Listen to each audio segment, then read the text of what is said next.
नमस्कार। प्रादेशिक समाचार के साथ मैं पूनम किरकेट्टा। पहले मुख्य समाचार। झारखंड उच्च न्यायालय ने चारा घोटाले के चाईबासा कोषागार मामले में राजद अध्यक्ष लालू प्रसाद यादव को दी जमानत। झारखंड में कोरोना संक्रमित मरीजों के स्वस्थ होने की दर लगभग 89% पहुंची। पिछले कुछ सप्ताह से लगातार स्वस्थ होने वालों की दर में हुई बढ़ोत्तरी। राज्य की 2 विधानसभा सीटों दुमका और बेरमो के लिए होने वाले उपचुनाव की नामांकन प्रक्रिया आज से हुई शुरू। और पूर्व मुख्यमंत्री रघुवर दास ने मुख्यमंत्री हेमंत सोरेन से महागठबंधन सरकार की 9 महीने की उपलब्धियों पर श्वेत पत्र जारी करने की मांग की। और अब समाचार विस्तार से। कोविड-19 महामारी के खिलाफ देश एकजुट होकर लड़ रहा है।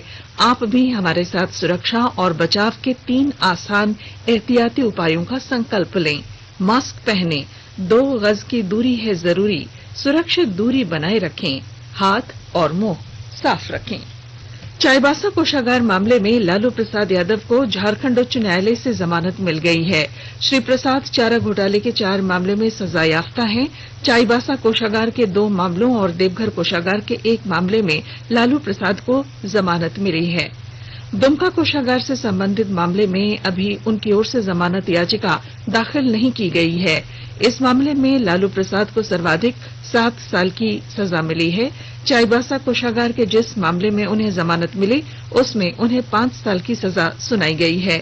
इसकी आधी सजा यानी 2.5 साल उन्होंने जेल में पूरे कर लिए हैं। आधी सजा पूरी करने के आधार पर ही हाई कोर्ट ने उन्हें जमानत दी है। राज्य में अब तक 80,439 लोग कोरोना से स्वस्थ हो चुके हैं। पिछले कुछ हफ्तों से लगातार स्वास्थ्य दर में वृद्धि दर्ज की गई है। वर्तमान में कोरोना की स्वास्थ्य दर लगभग 89% दर्ज की गई है। वहीं अब तक कुल 90,486 कोरोना के मामले सामने आए हैं। राज्य में पिछले 24 घंटे में 784 नए कोरोना संक्रमित मिले हैं, जबकि 1263 लोगों को स्वस्थ होने के बाद राज्य के विभिन्न अस्पतालों से छुट्टी दे दी गई है। नए संक्रमितों में सबसे अधिक रांची से 247 मामले सामने आए हैं, जबकि सबसे कम गुमला से 2 संक्रमितों की पुष्टि हुई है। प्रधानमंत्री नरेंद्र मोदी ने कल कोविड महामारी की रोकथाम संबंधी समुचित व्यवहार के बारे में ट्विटर के माध्यम से जन आंदोलन अभियान की शुरुआत की। आने वाले त्योहारों और सर्दियों तथा आर्थिक गतिविधियों की शुरुआत को देखते हुए यह अभियान चलाया जा रहा है। इस कड़ी में सिने अभिनेता अमिताभ बच्चन ने कोरोना से बचाव के लिए एहतियात बरतने की अपील की है। हमारा देश और पूरा विश्व आज कोविड-19 की चुनौती का सामना कर रहा है। कोविड-19 अभी खत्म नहीं हुआ है। ऐसे में हमारा फर्ज है कि हम सतर्क रहें। इसलिए जब तक दवाई नहीं तब तक कोई ढिलाई नहीं। कोरोना से बचाव के लिए जरूरी है नियमित रूप से हाथ धोना, मास्क पहनना और आपस में उचित दूरी बनाए रखना। याद रखिए, 2 गज दूरी, मास्क है जरूरी। खांसी, बुखार या सांस लेने में कठिनाई होने पर हेल्पलाइन नंबर 1075 पर संपर्क करें। पलामू के वरिष्ठ ड्रामा आर्टिस्ट सैकत चट्टोपाध्याय ने लोगों से कोरोना से बचाव के लिए जागरूक रहने की अपील की है। उन्होंने प्रधानमंत्री द्वारा दिए गए 3 मंत्रों को अपनाकर स्वस्थ रहने और कोरोना से बचने की सलाह दी। आइए कोरोना से बचाव के अभियान को एक जन आंदोलन का रूप दे। कोरोना से बचने के लिए सही तरीके से मास्क पहने और समय समय पर अपने हाथों को, चेहरे को पानी और साबुन से धोते रहें। स्वास्थ्य और परिवार कल्याण मंत्रालय ने लोगों को सलाह दी है कि वे नोवेल कोरोना वायरस से अपने को सुरक्षित रखने के लिए सभी बुनियादी एहतियाती उपायों का पालन करें और सामाजिक दूरी बनाए रखें। एक रिपोर्ट। सरकार ने कहा है कि आवश्यक वस्तुओं की पर्याप्त आपूर्ति जारी है और लोगों को चिंता करने की कोई जरूरत नहीं है। लोगों को सलाह दी जाती है कि वे आवश्यक वस्तुओं और चिकित्सा सामानों की खरीदारी करते समय धैर्य रखें और शांत रहें। आवश्यक वस्तुओं को खरीदने के लिए बार बार बाहर निकलने से बचें। साथ ही लोगों से हाथ मिलाने और गले लगने से भी बचना चाहिए। बाजार, मेडिकल स्टोर और अस्पतालों में लोग कम से कम 1 मीटर की दूरी बनाए रखें। घर पर गैर जरूरी सामाजिक समारोह से बचा जाना चाहिए और घर पर मेहमानों को नहीं बुलाना चाहिए। लोगों को अपनी आंख, नाक और मुंह छूने से बचना चाहिए और लगातार हाथ साफ करते रहना चाहिए। हाथ को दोनों तरफ से कम 20 सेकंड तक रगड़कर धोना चाहिए। यदि कोई व्यक्ति खांसी या बुखार से पीड़ित है तो वह दूसरों के संपर्क में आने से बचे और डॉक्टर से तुरंत परामर्श ले। स्वास्थ्य मंत्रालय ने कोरोना वायरस के बारे में जानकारी के लिए एक टोल फ्री नंबर 1075 जारी किया है। इधर राज्य सरकार की ओर से भी कई दिशा निर्देश जारी किए गए हैं।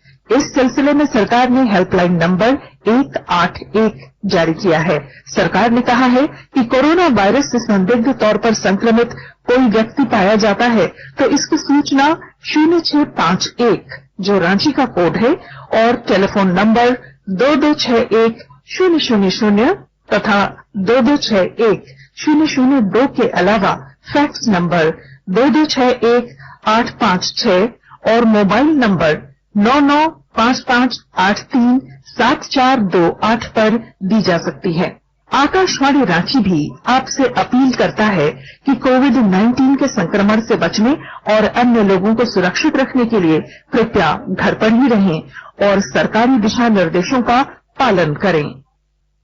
पश्चिमी सिंहभूम जिले के पोड़ाहाट जंगल से सुरक्षा बलों की संयुक्त टीम ने नक्सलियों द्वारा लगाए गए 2 शक्तिशाली सिलेंडर बम बरामद किए हैं। जिला पुलिस, सीआरपीएफ और झारखंड जैगुआर की संयुक्त अभियान टीम को ये सफलता मिली। टीम को गोइलकेरा थाना क्षेत्र के रेंगाड़बेड़ा और आराहसा के बीच कच्ची सड़क पर शक्तिशाली बम होने की आशंका हुई। इस पर बम निरोधक दस्ते ने खोजबीन करते हुए 2 सिलेंडर बम बरामद किए। चक्रधरपुर के अनुमंडल पुलिस पदाधिकारी नाथुराम मीणा ने बताया कि बरामद किए गए बमों को बम निरोधक दस्ते द्वारा जंगल में ही नष्ट कर दिया गया है।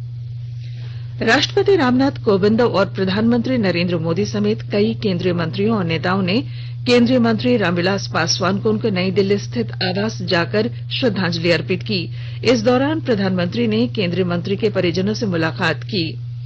केंद्रीय मंत्री के पार्थिव शरीर को दोपहर बाद पटना ले जाया गया। दिवंगत नेता का अंतिम संस्कार कल पटना में राजकीय सम्मान के साथ किया जाएगा। गौरतलब है कि रामविलास पासवान का कल नई दिल्ली के एक अस्पताल में निधन हो गया था। गृह मंत्रालय के निर्देश पर दिवंगत नेता के सम्मान में दिल्ली और राज्यों तथा केंद्र शासित प्रदेशों की राजधानी में राष्ट्रीय ध्वज आधे झुके रहे और कल भी संस्कार स्थल पर राष्ट्रीय ध्वज आधा झुका रहेगा। केंद्रीय मंत्री रामविलास पासवान को आज रांची स्थित प्रदेश कांग्रेस भवन में भावभीनी श्रद्धांजलि दी गई। इस दौरान पार्टी नेताओं ने केंद्रीय मंत्री के निधन पर गहरा शोक व्यक्त किया। प्रदेश कांग्रेस कमेटी के अध्यक्ष डॉक्टर रामेश्वर उरांव ने कहा कि पिछले 4 दशकों से अधिक समय से राजनीतिक और सामाजिक कार्यों में रामविलास पासवान सक्रिय रहे और उनके निधन से पूरे देश और राज्य को अपूरणीय क्षति हुई है। केंद्रीय मंत्री पीयूष गोयल को रामविलास पासवान के निधन के बाद उपभोक्ता मामले, खाद्य और सार्वजनिक वितरण मंत्रालय का अतिरिक्त प्रभार दिया गया है। राष्ट्रपति रामनाथ कोविंद ने श्री गोयल को उनके मौजूदा विभागों के अलावा इस मंत्रालय का प्रभार सौंपे जाने का आदेश जारी किया है। आकाशवाणी के ताजा तरीन समाचारों के लिए आप हमारी वेबसाइट newsonair.com पर लॉग ऑन कर सकते हैं। ताजा समाचार Twitter handle @AIR News Alerts और Facebook page all India radio news पर भी उपलब्ध है। आप प्रादेशिक समाचार एकांश के ट्विटर हैंडल @AIR News_Ranchi और Facebook page AIR News Ranchi के अलावा YouTube channel regional news unit Ranchi पर भी हमारे बुलेटिन सुन सकते हैं। प्रादेशिक समाचार आप आकाशवाणी रांची से सुन रहे हैं और अब पेश हैं कोरोना से बचाव के कुछ संदेश। कोविड-19 से बचाव और सुरक्षित रहने के 3 उपाय। मास्क लगाएं, 2 गज दूरी है जरूरी, सुरक्षित दूरी रखें, हाथ और मुंह साफ रखें। दुमका और बेरमो विधानसभा सीटों के होने वाले उपचुनाव को लेकर आज अधिसूचना जारी होने के साथ ही नामांकन प्रक्रिया शुरू हो गई है। पहले दिन आज झामुमो प्रत्याशी बसंत सोरेन ने नामांकन पत्र खरीदा। अधिसूचना के अनुसार दोनों विधानसभा क्षेत्रों के लिए प्रत्याशी 16 अक्टूबर तक पर्चा दाखिल कर सकेंगे, जबकि 17 अक्टूबर को नामांकन पत्रों की जांच के बाद उम्मीदवारों की सूची जारी की जाएगी। वहीं नामांकन वापस लेने की अंतिम तिथि 19 अक्टूबर निर्धारित की गई है। 3 नवंबर को मतदाता अपने मताधिकार का प्रयोग करेंगे और 10 नवंबर को मतगणना के बाद परिणाम जारी कर दिया जाएगा। दुमका के अनुमंडल पदाधिकारी महेश्वर महतो को दुमका विधानसभा उपचुनाव का निर्वाची पदाधिकारी बनाया गया है, जबकि दुमका प्रखंड विकास पदाधिकारी और अंचल अधिकारी सहायक निर्वाची पदाधिकारी बनाए गए हैं। इधर बोकारो जिले के बेरमो विधानसभा उपचुनाव के लिए भी जिला निर्वाची पदाधिकारी राजेश कुमार सिंह ने अधिसूचना जारी की। उन्होंने बताया कि चुनाव को लेकर निर्वाचन आयोग की ओर से जारी दिशा निर्देश का सख्ती से पालन कराया जाएगा। भारत निर्वाचन आयोग नई दिल्ली के निर्देशानुसार 35वें बेरमो विधानसभा उप निर्वाचन 2020 की अधिसूचना निर्गत करने की तिथि दिनांक 9/10/2020 के पूर्वाह्न 11 बजे से लागू होगी और कोविड-19 संक्रमण देखते हुए जो भी एसओपी निर्वाचन आयोग द्वारा सुझाए गए हैं, निर्देशित किए गए हैं, उसका अक्षरशः हम लोग पालन करेंगे। खूंटी जिले के मारंगहादा थाना को तिलमा पंचायत के सामुदायिक भवन में बनाने का विरोध ग्रामीणों ने किया है। खूंटी समाहरणालय में आज बड़ी संख्या में तिलमा पंचायत के ग्रामीण उपायुक्त से मिलने पहुंचे। ग्रामीणों ने बताया कि मारंगहादा थाना के नाम से पुलिस प्रशासन ने सामुदायिक भवन तिलमा में पुलिस बलों को अल्प अवधि के लिए ठहराव कराया था, लेकिन अब स्थायी थाना बनाने की बात पुलिस प्रशासन के अधिकारी करने लगे हैं। तिलमा में स्थायी थाना निर्माण को लेकर ग्रामीण आपत्ति जता रहे हैं। पूर्व मुख्यमंत्री रघुवर दास ने मुख्यमंत्री हेमंत सोरेन से महागठबंधन सरकार की 9 महीनों की उपलब्धियों पर श्वेत पत्र जारी करने की मांग की है। श्री दास ने कहा कि राज्य में भ्रष्टाचार चरम पर है। बालू और कोयला सहित अन्य खनिज संपदाओं का अवैध खनन हो रहा है। देवघर में बाबा बैद्यनाथ धाम मंदिर में पूजा अर्चना करने के बाद श्री दास ने कहा कि देवघर की अर्थव्यवस्था बाबा मंदिर से जुड़ी है और उन्होंने मांग की कि देश के अन्य मंदिरों की तरह विश्व प्रसिद्ध बाबा बैद्यनाथ मंदिर को देश के तीर्थ यात्रियों के लिए खोला जाए। धनबाद जिले में केंद्र सरकार की मत्स्य संपदा योजना के तहत योजना का लाभ लेने वालों के आवेदन काफी संख्या में आ रहे हैं। मछुआरों के लिए चलाई जाने वाली इस योजना के तहत उन्हें लाभ दिए जाने हैं। और ब्यौरे के साथ हमारे धनबाद संवाददाता।